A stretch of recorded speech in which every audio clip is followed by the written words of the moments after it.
will challenge our debaters to their limits. At 4 p.m., Malizu faces off against Alexandra Chidinma-Riche as they tackle the age-old question, is it ever acceptable to lie? Then at 5 p.m., it's a clash of perspectives as Nesochi Okonkwo and Ungu Nicole debates the critical topic, should internet access be considered a human right? Don't miss the passion, the arguments, and the brilliance. I am Yvonne Ohaifo. Join Femi Obong-Daniels and me on Thursday for the ultimate intellectual showdown in this round. I Beg to Differ Season 8. 32 debaters, now 10. One winner. And friends from impending danger. It could be scourged from our parents. What is left to do now is get right into the ring. After this, we'll be back. The round of 16 concludes on Thursday as the heat intensifies in Nigeria Info's I Beg to Differ Season 8.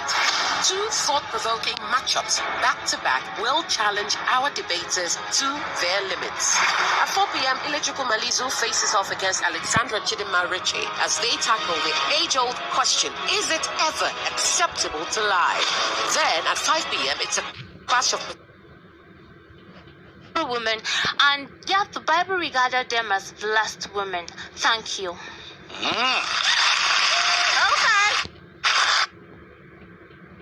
And forbid us from whistling at night, as according to them it invites snakes. They prevent us from going out at night with a lie that spirits have come out to play. Also, there is this one that posits that calling one's name at night exposes such person to witchcraft. As much as those are lies, they are well-meaning lies that shaping good morals and manners. Again, according to Niccolo Machiavelli of Italy, the ruler can employ any means available to him, especially good nurtured lies, as long as they are for the greater good of many. The end justifies the means. Permit me to state here that it is acceptable to lie when in order to maintain confidentiality, especially in therapy or counseling.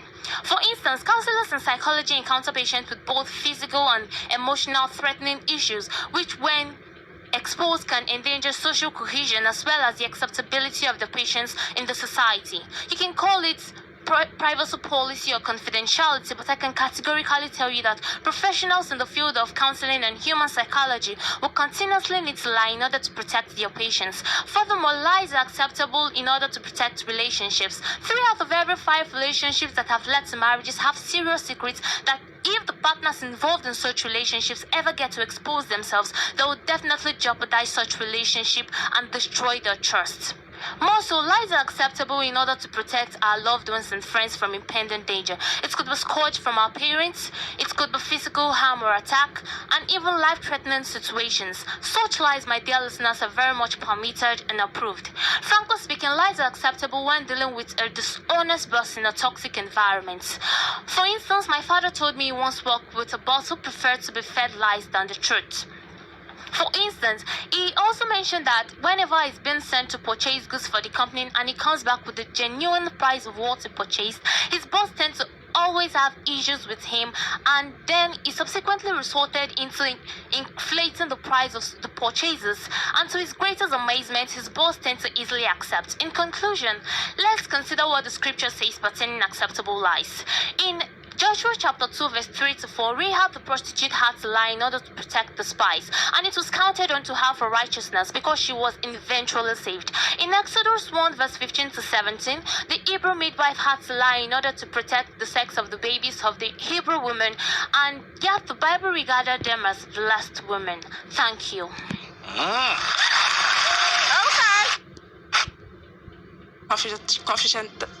Confidentiality.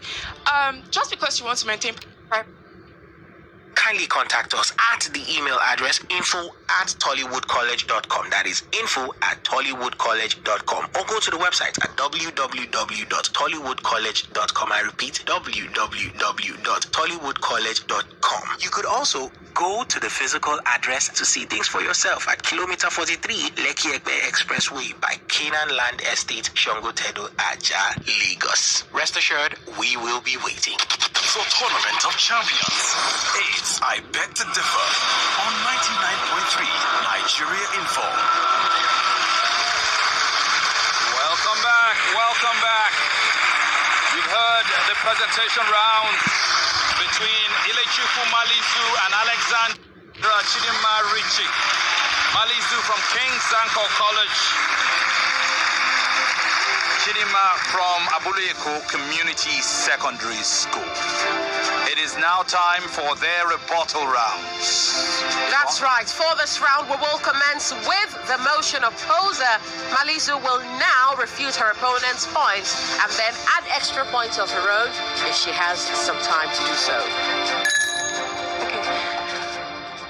I'm back to refute my opponent's points. You said we lied 3 times. Just because we lied 3 times, that doesn't make it acceptable. Moreover, you mentioned we lie for greater good. The term greater good is usually used to justify harmful situations. That term greater good is used for political gain, for ideological gain. See, once we give an exception to lying, we're opening more opening the door where more situations will be rationalized for lying. And many people don't even understand what that greater good entails. You also mentioned confidentiality. Just because you want to maintain privacy, that doesn't mean you should lie. You can always avoid the question, or simply say, "Oh, I can't say it. This is confidential information. I can't give it out." You also mentioned between therapists that therapists lie to their patients. First of all, trust is essential between a therapist and their patient. And when a therapist keeps on telling lies to a patient, she or she is undermining the patient's ability to heal or to address the root cause of their problems. In addition, you said that you lie to protect relationships. When you lie to protect you should not lie to protect relationships, because every relationship should be built on trust. And lying undermines that trust. So you're even putting your relationship in more danger. Moreover, you also said that we should lie to prevent our loved ones from danger or life-threatening situations. See, if you lie in a life-threatening situation, you can increase the stress. Because if the truth is found out, this will lead people to panic even more. So just say the truth. Say the truth. Moreover, I do not believe people should not lie to their loved ones, because once you take their ability, once you give them. People should not lie to their loved ones, because you are reducing their ability to grow, to work, and improve on themselves. You are limiting personal growth. Moreover, you said that people we prefer to be told lies than to be told the truth. I strongly disagree. According to a study conducted by Timothy Levine on truth and deception, showed that many targets of lies would rather be told the truth. Because when you give a person a false sense of when you lie, you give them false sense of security, you give them false sense of confidence, and when the truth is found out, this can have damage someone emotionally. I would like to add more points to buttress my argument. Moreover, in addition, lying facilitates corruption, as individuals will hide the truth in order for personal gain or power. Moreover, lying only provides short-term benefits. It's on the long run, it does more harm than if honesty was made from the start. Again, lying undermines social cohesion, as lies erode social trust, which will lead to social unrest or conflict. In addition, lies threaten democracy, especially lies told by public offenders, as this leads them to lose trust in their leaders, leading to a breakdown of democratic institutions. Also, according to his philosopher Immanuel Kant, lying is always wrong, because we should treat people as ends to themselves, not as means to get what we want. In addition, furthermore, lying is always wrong, because communication is needed for prosperity, and the truth communicates, but a lie doesn't. Lastly, in addition, lying violates the ethical standards of many professions, such as journalism, medicine, and law. Lastly, many people. Oh, sorry. Thank you. Sorry. It's all right. Well done. Malizu 7 for a total score of 19 to Chidinma and 21.5 to Malizu. We now come to Diction Judge Yvonne Ohaifo's. When she went on to make new points, she made about 5 in March, all right?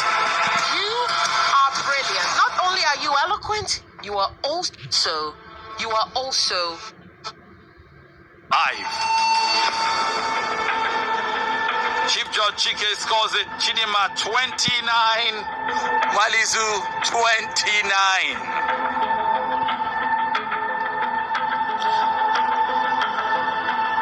It's even Stevenson, judges Ufoma and Chike. and a 1 point difference in Judge Amas.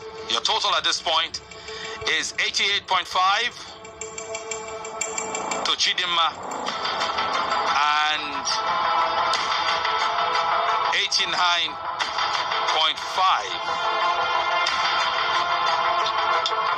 Yes, 89.5 to Malizu. 1 point difference. We now come to your diction infraction scoring. Chidinma, you have a total deduction of 7 points. It brings your score from 88.5 to 81.5.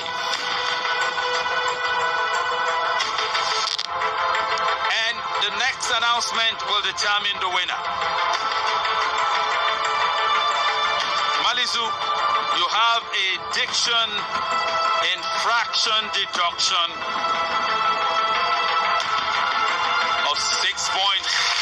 Congratulations, you win with 83.5 of the points. Ilechukwu Malizu is into the quarterfinals. Relieved, no doubt. Relieved, but you what can tell. A battle. It was a battle indeed. And to you, Richie, honey, we would like to have you back in March, all right? You are brilliant. Not only are you eloquent, you are also